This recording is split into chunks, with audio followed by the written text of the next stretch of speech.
The 23rd of June, 1855. The heavy air of a Missouri summer clung to the earth like a suffocating blanket. In the distance, the cicadas droned, and inside a modest brick cabin lit by the glow of a dying hearth, a young woman sat in silence, staring at the rough timber walls. She was 19 years old, pregnant, exhausted, and terrified, but also resolved.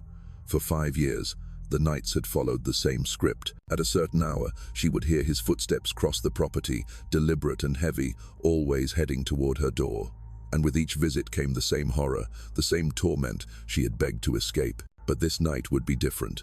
Hidden nearby was a wooden stick, sturdy enough to serve as a weapon, though crude by any soldier's standard. It was the kind of object a man like her owner, Robert Newsom, wouldn't even notice yet for her. It was the only chance she had left. She had tried pleading. She had tried asking his daughters for help. She had even asked him directly for mercy, appealing to whatever humanity might still exist inside the 60-year-old man. The answer had been chillingly simple. He would come that night, no matter what. When Newsom walked across his fields that evening, he had no idea that the woman he considered his property had drawn a line in her heart.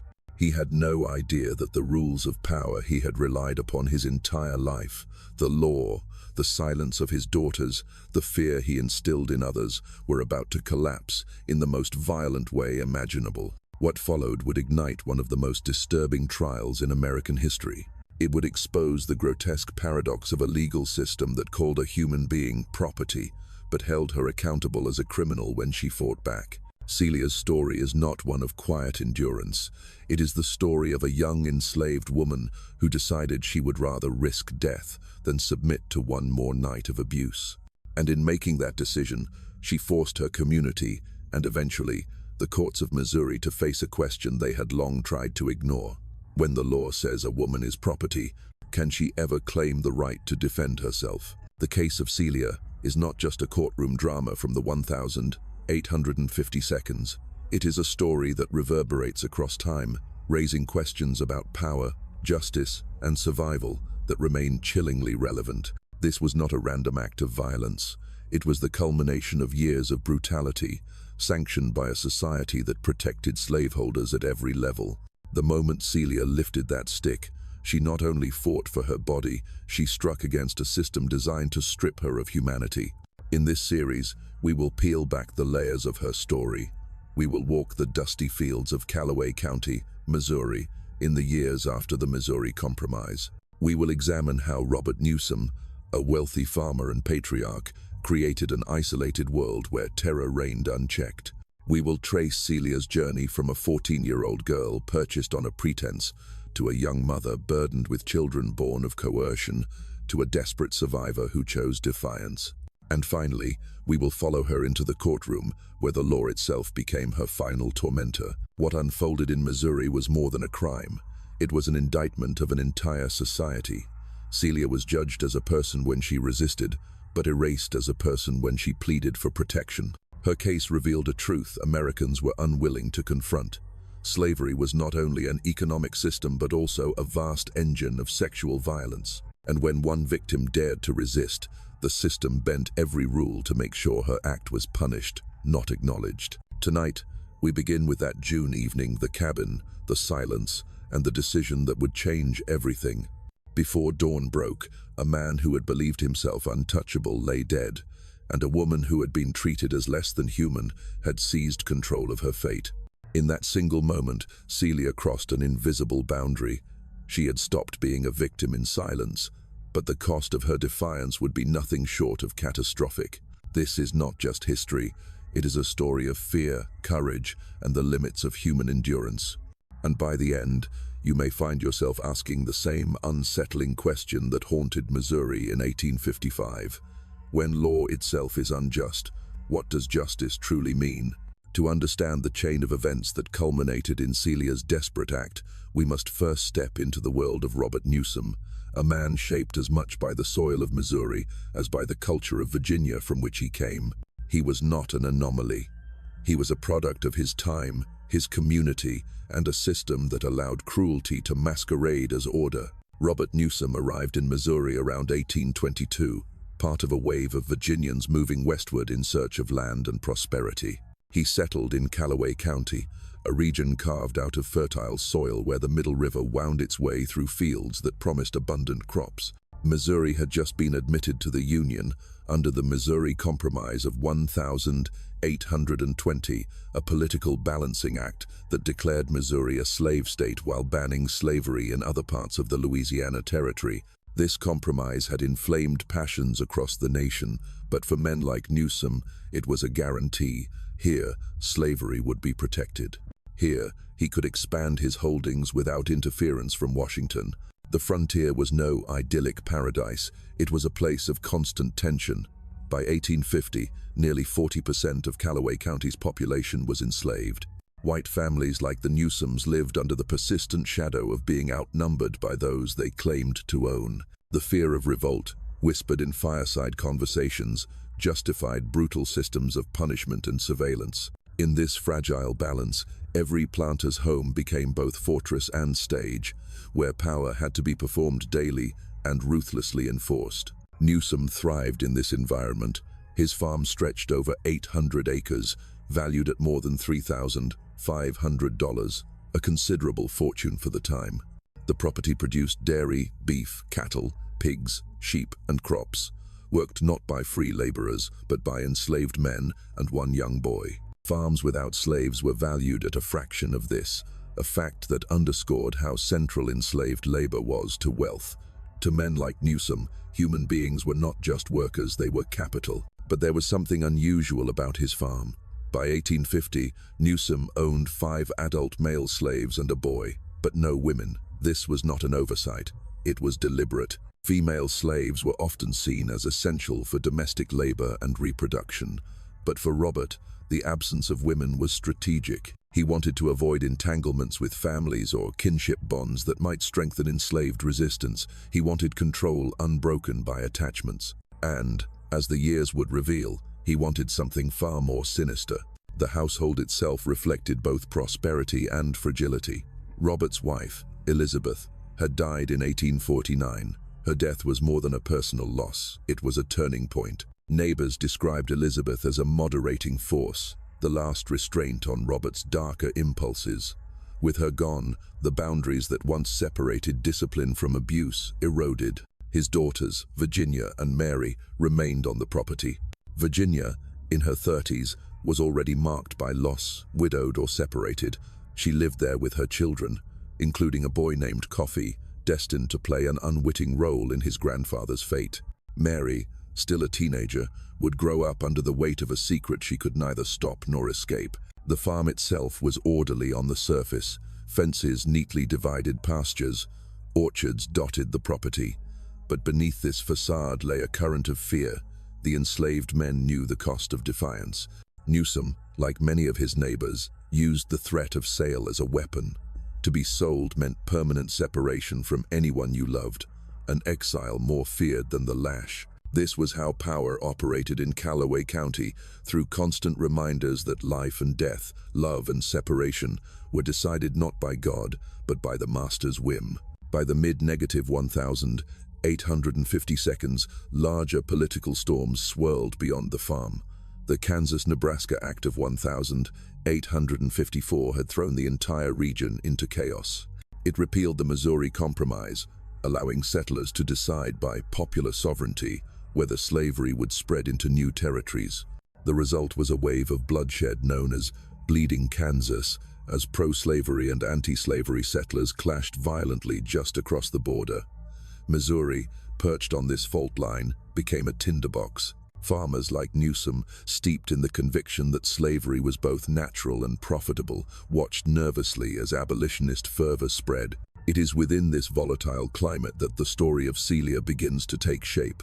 By the early 1850 seconds, Newsom had the land, the wealth, the power, but something was missing from his dominion. The deliberate absence of enslaved women would not last forever. In the summer of 1850, he set out on a journey that would bring him not another worker for his fields, but a young girl who would become the center of one of the most disturbing trials in American history. The farm was already a kingdom of fear. With Celia's arrival, it would become something worse, a private stage for abuse, silence, and eventual rebellion. In the summer of 1850, Robert Newsom traveled to Audrain County. His official explanation was simple. He claimed he needed a cook for his household. But those who knew the rhythms of plantation life understood there was more beneath the surface. Newsom did not return with an experienced worker. He returned with a child. Her name was Celia. She was only 14 years old. Born around 1835, her family background has been largely lost to history, her parents' names erased from the records. What we know for certain is that she entered Robert Newsom's household not as a member of a family, but as property brought into a world where her voice and choices held no protection under the law. Almost immediately, Robert arranged a separate cabin for her, built of brick and positioned about 50 yards from the main house. It was unusual. Most enslaved workers lived communally, sharing rough-hewn cabins in groups. Celia's small dwelling, isolated among fruit trees, was different. It provided no fellowship, no companionship, only solitude. To outsiders, it might have seemed like a gesture of comfort, but in reality, its design reflected something else, a desire for control. Within this isolation, an unspoken reality settled over the farm. The other enslaved men avoided discussing Celia's circumstances, knowing silence was the safest course.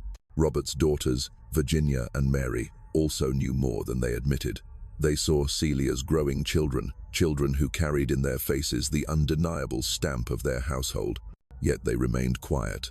Whether through fear, shame, or resignation, no one intervened. For Celia, the cabin became a prison of loneliness. She worked by day as the household cook, tending to the meals of the family who owned her. At night, she faced the burden of a life she had not chosen. In just a few years, she bore 2 children.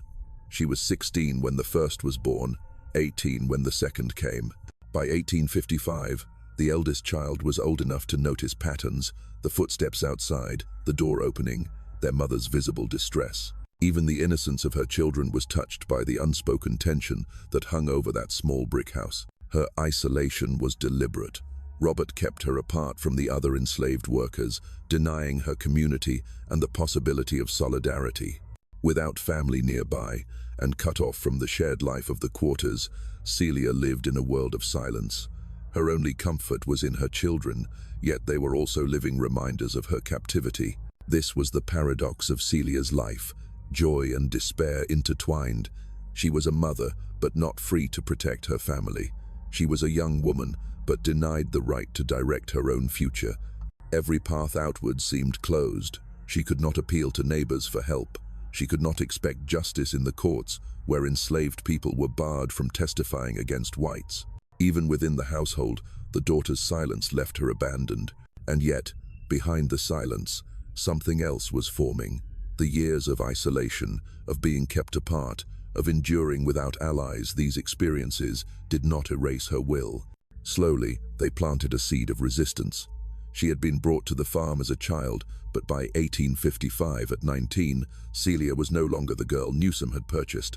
She was a young woman who had learned that if no one would stand for her, she might one day have to stand for herself. What began with a journey to Audrain County and the arrival of a 14-year-old girl had created one of the darkest, most oppressive silences in Callaway County. But that silence would not last forever. Within the walls of the brick cabin, unseen by the world outside, the conditions were building toward a breaking point, one that would shake not just the Newsom farm, but the very foundations of Missouri's courts. By 1855, Celia was no longer the 14-year-old girl who had first arrived at the Newsom farm. She was 19, with 2 young children to care for, and carrying the weight of a 3rd pregnancy. Her small brick cabin had become both her world and her prison, a place where she cooked for the family, raised her children, and endured an existence shaped entirely by forces beyond her control.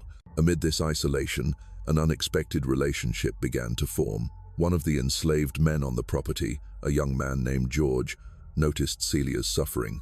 He was in his 20s, strong and hardworking, and like her, trapped within the iron framework of slavery. In the shadows of the farm, where daily life allowed no privacy and no legal protection, George and Celia found moments of quiet connection. For Celia, It was the first time in years that someone treated her as more than property. This fragile bond gave her something she had long been denied: choice. With George, she experienced a sliver of normal affection, a reminder that she was still human. Yet even this new relationship brought conflict. When Celia discovered she was pregnant again in 1855, George's response was conflicted, part jealousy, part despair. The child could be his, but it could also belong to the man who controlled both their lives. It was a cruel reminder that even love among the enslaved could be poisoned by the structures of ownership. George, caught between affection and frustration, made an ultimatum that revealed the limits of his own power. He told Celia he could not remain with her unless she somehow stopped the nightly visits from the man who claimed authority over her. It was a demand impossible to meet. Celia had no legal rights, no protection, and no way to simply say no. Still, the words cut deep. For the first time, even her one source of comfort threatened to leave her unless she achieved the impossible. As her pregnancy advanced, Celia's health declined. Severe nausea and weakness left her struggling to fulfill her duties in the kitchen. Even so, the pressures on her did not relent. Exhausted and desperate, she took a risk that few in her position would have dared. She turned to the two women who lived under the same roof as her oppressor, Virginia and Mary, Newsom's daughters. It was an extraordinary step. In asking them to intercede, Celia broke the unwritten rules of silence that governed plantation households. She appealed not as property, but as a fellow woman, hoping that their shared gender might inspire some measure of compassion. Her request was simple and heartbreaking. She begged them to persuade their father to leave her alone while she was sick. The response, if there was one, did not change anything. The record is silent on what Virginia or Mary said, but history shows us the outcome. Nothing stopped. Their silence, whether rooted in fear of their father or in resignation to the norms of their society, left Celia abandoned once more. Even within the family's private circle, there was no protection. And so, with her body failing, her pleas unanswered, and the one man who showed her kindness threatening to leave, Celia reached a breaking point. She had exhausted every path available to her. She had begged. She had appealed to women in the household. She had even tried to use her failing health as a shield. Each effort collapsed against the same wall: the authority of a man who believed her humanity did not exist. When she finally confronted him directly, asking to be spared, his answer was chilling. He told her he would come that night, as always. The message was clear. Nothing she said, nothing she suffered, nothing she begged for mattered. It was in that moment that something shifted in Celia's heart. For 5 years, she had lived within silence, endurance, and despair. Now, she began to consider something else. If words and pleas could not protect her, perhaps action might. For the first time, she allowed herself to imagine resistance, not with words, but with force. The decision did not come from sudden anger. It was born of exhaustion, desperation, and the slow erosion of every hope she had clung to. And it was sharpened by the knowledge that if she did not act, she would lose everything: her health, her children, and even George, the only person who had ever shown her kindness. By late June 1855, the stage was set. A 19-year-old mother, sick and abandoned, prepared herself to confront the man who believed her life was his to control. The choice before her was brutal and irreversible, and yet it was the only choice left. The night of the 23rd of June, 1855, began like so many others on the Newsom farm. At the main house, Robert sat with his daughters for supper, speaking casually, unaware that it would be the last meal he would ever share with them. The routine of the household gave no hint of what was coming. Outside, the summer air hung heavy, the fields alive with the buzzing of insects and the slow fading of daylight. Celia, meanwhile, was in her small brick cabin. Her children, exhausted from the day, slept close by, but unlike every night before, she had made preparations. In a corner within easy reach, she had placed a heavy stick of wood, ordinary in appearance, but carefully chosen. It was not long, but solid enough to strike. For Celia, it was more than a piece of wood. It was the only chance she had left to resist what she knew was coming. The hours dragged on. From the cabin, she could see faint lantern light flickering in the main house, and then, at last, darkness. She knew his habits too well. At a certain hour, his footsteps would cross the yard, the same path he had taken countless times before. For years, that sound had been the signal of fear. Tonight, she resolved, it would be the sound of reckoning. Around 10 o'clock, the stillness was broken. Robert Newsom left the main house and made his familiar walk. He was unarmed, confident, as he had always been. For him, this was routine. For Celia, every second of his approach felt like the ticking of a clock, counting down to a moment she could not escape. When he entered the cabin, Celia retreated into a corner. This movement, too, was familiar. He interpreted it as he always had habitual resistance, meaningless, soon to collapse under his authority. He had no reason to suspect that this night was different, but this time, she did not freeze. With sudden force, Celia reached for the stick. Years of fear, of sickness, of abandonment, all crystallized into a single act of defiance. She swung it with all the strength she had, striking him across the head. The blow staggered him. He groaned, collapsed onto a stool, blood rising where wood had met flesh. But he was not finished. He moved, hands reaching as if to grasp her. Celia knew what that meant. If he regained control, the punishment would be beyond imagining: beatings, separation from her children, perhaps death. She could not allow him to rise again. She raised the stick once more. This time, she struck with greater force, driven by desperation and survival.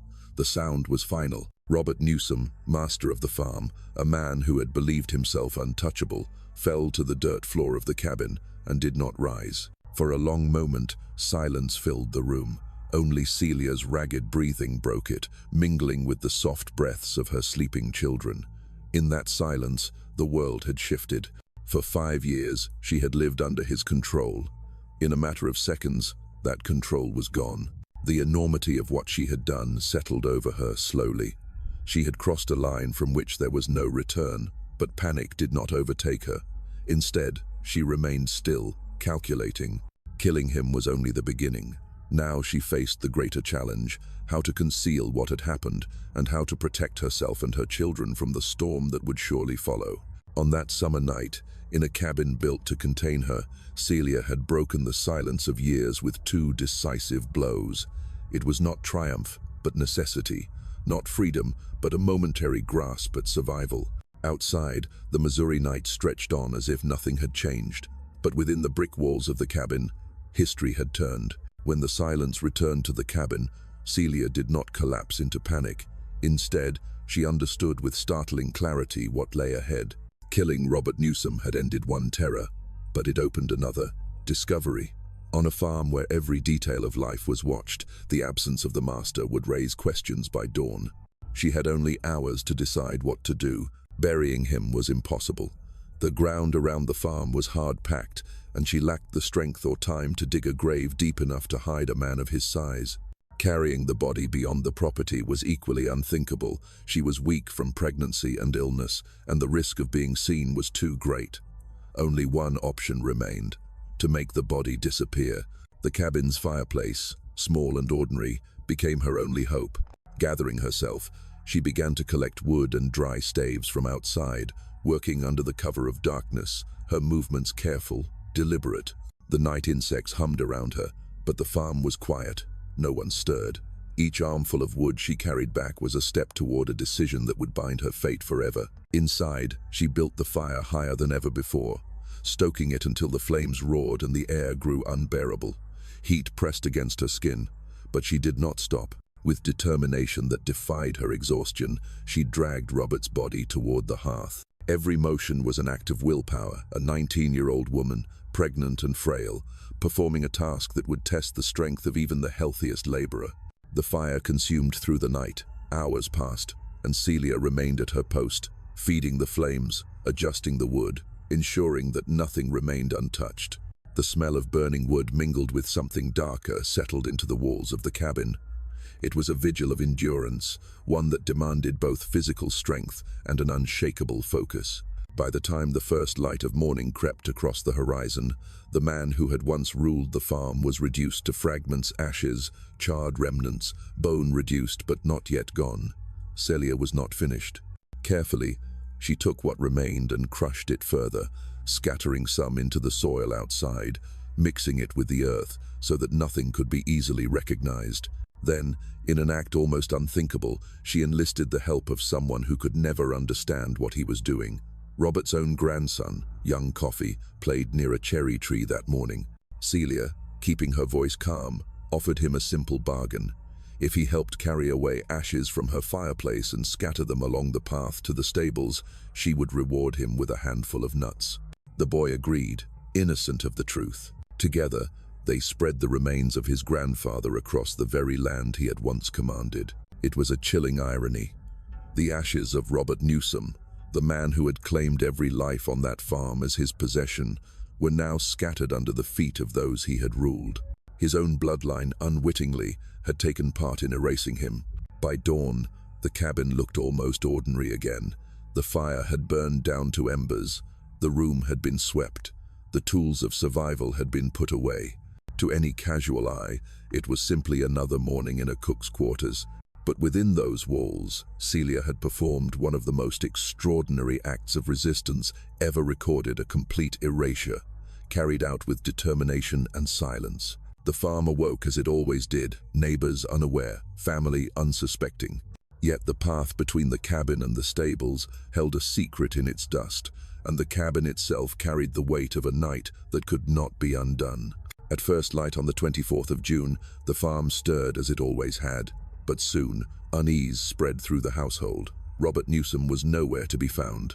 For his daughters, Virginia and Mary, the absence was strange but not immediately alarming. At 60, their father sometimes wandered the property in the early hours. Yet as time passed and he did not return, worry began to mount.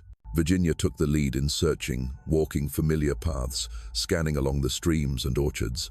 Perhaps, she thought, he had fallen or grown faint. But each trail ended in silence. The master of the house had vanished. By afternoon, neighbors had joined the search.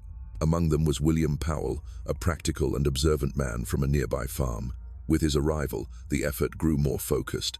The community understood that a missing man of Robert's standing was not a private matter, it was an event that concerned them all. Suspicion turned quickly toward the enslaved workers.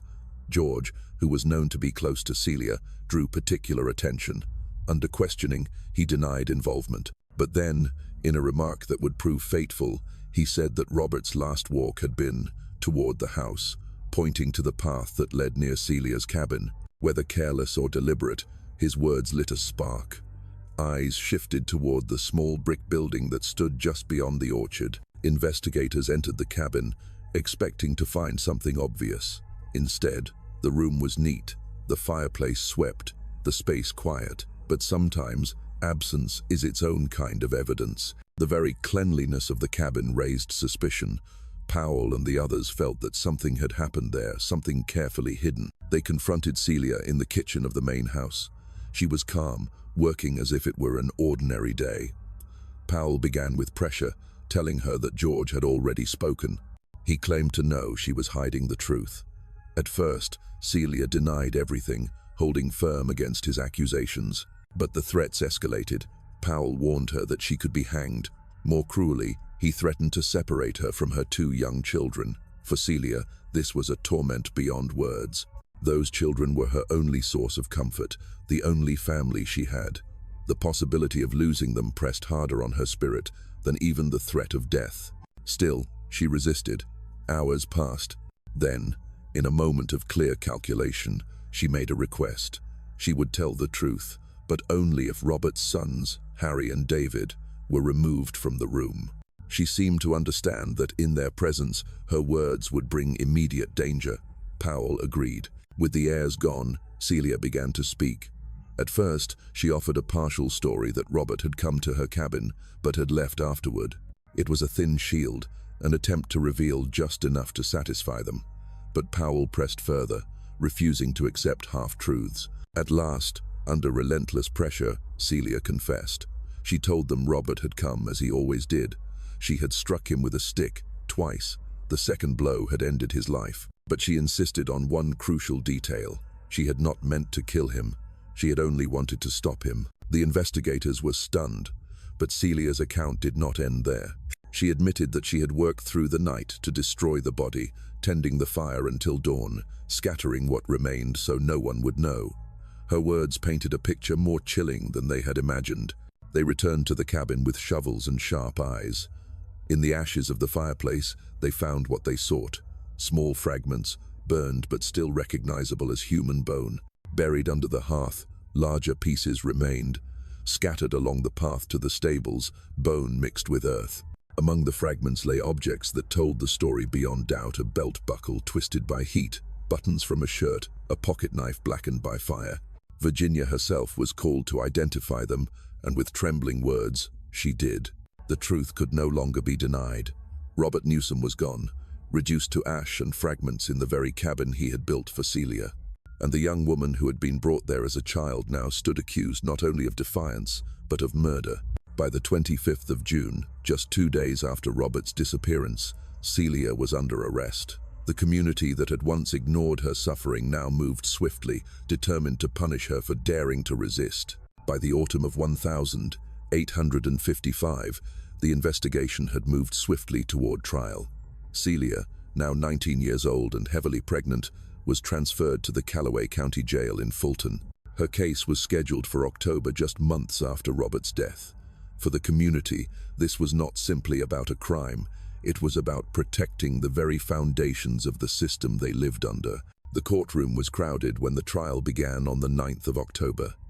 Judge William Augustus Hall presided, a figure of stern authority whose decisions would shape every stage of the proceedings. The jury was composed of 12 white men, nearly all of them farmers, and almost all either slaveholders or deeply invested in the institution. In such a setting, Celia's fate was shadowed long before the first words were spoken. Her defense was led by John Jameson, a respected lawyer and himself a slaveholder. Yet Jameson recognized that Celia's case demanded a bold approach. He argued that Missouri's 1845 law, which made it a crime to assault any woman, should apply to enslaved women as well. If the law protected women, then surely Celia had the right to defend herself against the kind of violence she had endured. It was a revolutionary argument for its time, one that struck at the heart of slavery's logic. But Judge Hall would not allow it. Each time Jameson tried to present evidence of Celia's years of abuse, the prosecution objected, and Hall sustained the objections. He ruled that her suffering, however real, was irrelevant to the question of guilt. To the court, Robert's rights as an owner outweighed Celia's claim to self-defense. Worse still, Celia was barred from speaking on her own behalf. Missouri law forbade enslaved people from testifying against whites.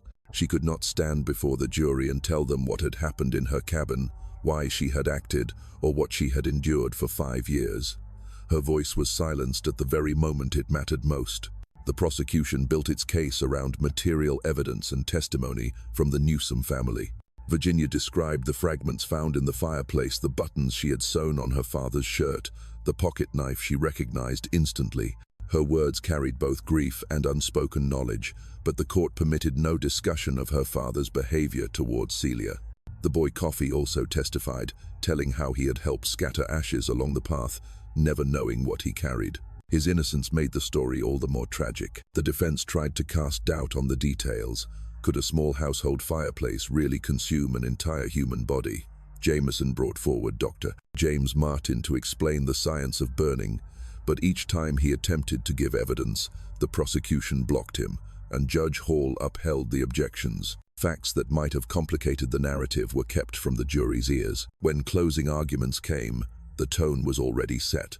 Hall instructed the jury that even if Robert had approached Celia with the intent of forcing himself on her, she had no right to kill him unless her life was directly threatened. In other words, the law would not recognize her claim to defend her body, only her life. The logic was chilling. In the eyes of Missouri law, she was property, and property could not refuse its owner. The jury deliberated only briefly. On the 10th of October, they returned a verdict of guilty for first-degree murder. The punishment was death by hanging. The speed of their decision revealed what everyone in the courtroom already knew. The trial was less about evidence than about protecting a system that could not tolerate the idea of an enslaved woman's right to resist. Celia's lawyers immediately filed an appeal, arguing that the judge had excluded crucial evidence. But as she sat in her cell, waiting for higher courts to decide her fate, Celia's future was already slipping away. The guilty verdict weighed heavily over Fulton that October. For many in Callaway County, the outcome was never in doubt. Yet for Celia, the sentence of death was not the end of the story. Her defense team, despite their own ties to slavery, pressed forward with appeals. They argued that Judge Hall had wrongly barred testimony about the years of abuse and that the jury had been prevented from hearing evidence that could have changed the outcome. The Missouri Supreme Court agreed to review the case, but the gears of justice turned slowly. In the meantime, Celia remained in the county jail, waiting. There, her health deteriorated. She went into labor and delivered a stillborn child, a third child whose life was cut short before it began. The tragedy underscored the cruelty of her situation. In captivity, under the weight of a death sentence, she suffered both loss and grief with no comfort. As November wore on, the date of execution drew near. Yet just 5 days before the scheduled hanging, something astonishing happened. Celia vanished from her cell. The escape was quiet, without struggle or violence, and it was never fully explained. Many believed that her own lawyers had orchestrated the disappearance, hoping to buy time for the Supreme Court to rule. For a brief moment, hope flickered. Perhaps she had slipped away to freedom, but that hope was short-lived. In December, Celia was recaptured and returned to jail. Soon after, the Missouri Supreme Court announced its decision. The conviction would stand. The appeal was denied. Whatever sympathy existed among her defenders was not strong enough to break the iron structure of law designed to protect slavery. A new execution date was set, the 21st of December, 1855. On that cold winter day, at 2:30 in the afternoon, Celia was hanged. She was just 20 years old. No record tells us who attended or what became of her body. As in life, so in death, her existence was erased from official memory, her grave unmarked. Her children's fate was equally grim. As Robert Newsom's property, they became part of his estate, likely divided between his sons. They grew up under the shadow of their father's crime and their mother's desperate act, forced to carry a legacy of trauma not of their choosing. For the Newsom family, the scandal never truly faded. Virginia, who had ignored Celia's pleas for help, lived with the knowledge that silence had its cost. Her son, Coffee, who had unknowingly scattered his grandfather's ashes, carried that memory into adulthood. He would marry, raise children, and live into the early 20th century, but the shadow of that summer night could never fully lift. Celia's trial and execution revealed the chilling truth of antebellum justice. She was silenced when she sought protection. She was judged when she fought back. And in the end, the system ensured that her final act of resistance would be punished, not understood. Celia's story did not end with the hangman's rope. In many ways, it began there because what her case revealed could not be buried, even if her grave was forgotten. The questions it raised still echo across centuries. What does justice mean in a society where law protects oppression? What does survival mean when even self-defense is forbidden? In the courtroom, Celia had been judged as a criminal for killing her owner, yet when she had sought protection as a victim, the law declared she was not a person at all, but property. This contradiction lay at the heart of slavery itself. Enslaved people were human enough to be punished, but not human enough to be protected. Celia's trial exposed that hypocrisy in its starkest form. Her story also shattered myths of passivity. Too often, the enslaved are remembered only as victims. Celia was a victim, yes, but she was also an agent of her own resistance. At 19, sick and abandoned, she chose action over silence, even knowing the cost could be her life. In striking those blows, intending that fire, she defied a system designed to strip her of all control. That defiance made her dangerous not because of the act itself, but because it challenged the very logic of slavery. Generations later, descendants of both families would still feel the weight of her story. For Celia's descendants, she became a symbol of courage in the face of impossible odds, a young woman who refused to be broken. For Robert Newsom's lineage, the memory was darker, more unsettling, a reminder of power abused, of silence maintained, of a legacy many would rather forget. These divided memories show how history lives on, shaping identity long after the events themselves have passed. And what of the land itself? The cabin where it all unfolded disappeared long ago, swallowed by time and soil. The farm continued, though the family never escaped the shadow of scandal. Yet in the fields where ashes were scattered, in the dust of the paths where coffee unknowingly spread his grandfather's remains, history still whispers. The earth remembers, even when people choose to forget. Celia's case forces us to confront uncomfortable truths. It reveals slavery not just as an economic system, but as one of sexual violence, fear, and silence. It shows how the law itself was bent to protect the guilty and condemn the desperate. And it reminds us that sometimes, in the darkest of circumstances, resistance takes forms that defy easy judgment. Her final words, "The devil entered me," were her attempt to explain the unexplainable. Perhaps they reflect guilt, or perhaps they reveal how she understood her act as something beyond herself, born from years of suffering. But behind those words lies a deeper truth. When stripped of dignity, denied justice, and left without hope, even the most powerless may summon the will to resist. Celia was only 20 years old when she died, yet her story lives on as a testament to endurance, defiance, and the human need for dignity. In the ashes scattered across that Missouri farm, we find not only the remains of a man, but the fragments of a system that demanded silence and punished survival. And so, more than a century and a half later, we still return to Celia not to sensationalize her act, but to hear what the silence of history tried to erase. Her courage reminds us that the line between victim and fighter can be crossed in a single moment, and that true justice must be measured not by the laws of the time, but by the humanity denied. Her story is tragedy, it is resistance, it is survival, even in death. And it leaves us with a question that lingers long after the telling. When the law itself is unjust, what does justice demand?